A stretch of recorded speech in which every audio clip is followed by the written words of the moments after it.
People of my generation always stocked up Pakistan because we saw some great Pakistan teams, we saw some phenomenal talent coming from there.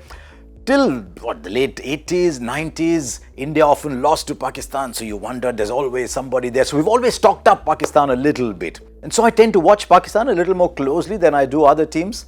And then I watched in 2019 and I watched and Pakistan didn't win anything. I mean, of the 39 completed games they played across formats, they've lost 27. You might think they're a better white ball team than test match team. They lost 4-0 in England, they lost 5-0 in the UAE against Australia, which ironically led to Australia's resurgence. In the World Cup, they were down and out, just about scrambled their way back. So Pakistan in white ball cricket weren't great either. They lost a T20 series against a Sri Lankan side that was made up of really whoever was willing to go there. And it must hurt Pakistan fans. And let me tell you one thing, if Pakistan don't do well, then nobody comes on as hard on their players as the Pakistani media does. I mean, if you thought we in India were hard, there's no comparison. Pakistan is just something else. In South Africa, of course, these days you can't.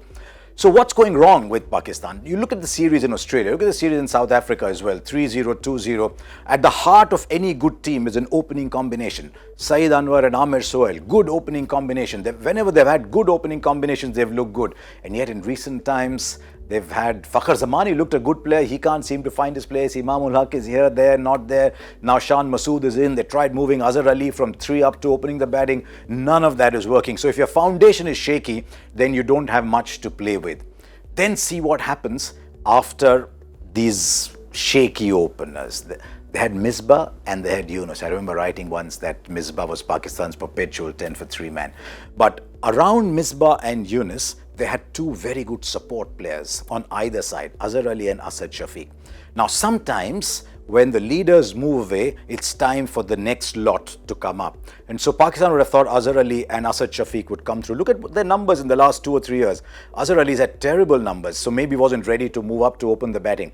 And the moment Asad Shafiq moved up from 6, his numbers dropped too. His career average is 38 anyway, which seems to suggest that he was very good being a support player. He was getting lost at number 4, and that means their whole batting is now revolving around someone who's only just become a good test player, but he's a phenomenal talent.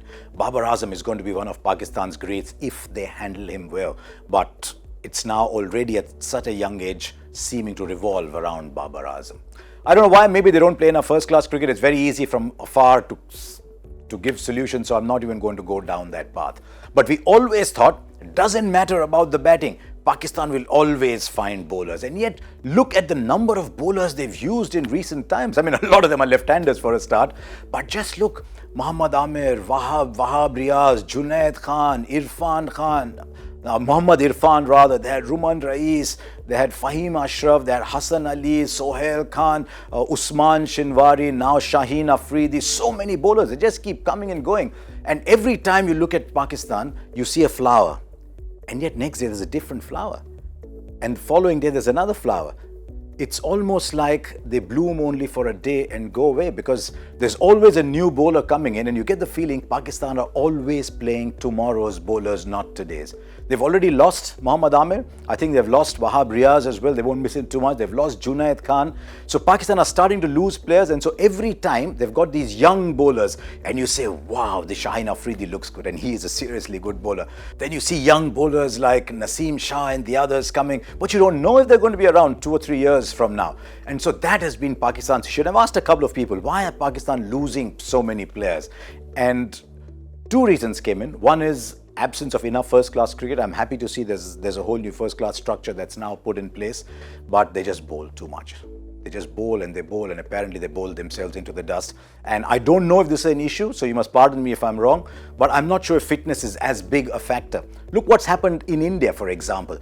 Mohammad Shami has become twice the bowler because of his fitness. Jasprit Bumrah is extremely fit, and that's what's contributed to him. Umesh Yadav has come back a better bowler after his fitness went up a few notches. And I just wonder if fitness is an issue there, if first-class cricket is an issue there. I don't know what it is, but Pakistan will hope that 2020 will be a better year. You look at 2019 and you think, well, 2020 simply has to be a better year.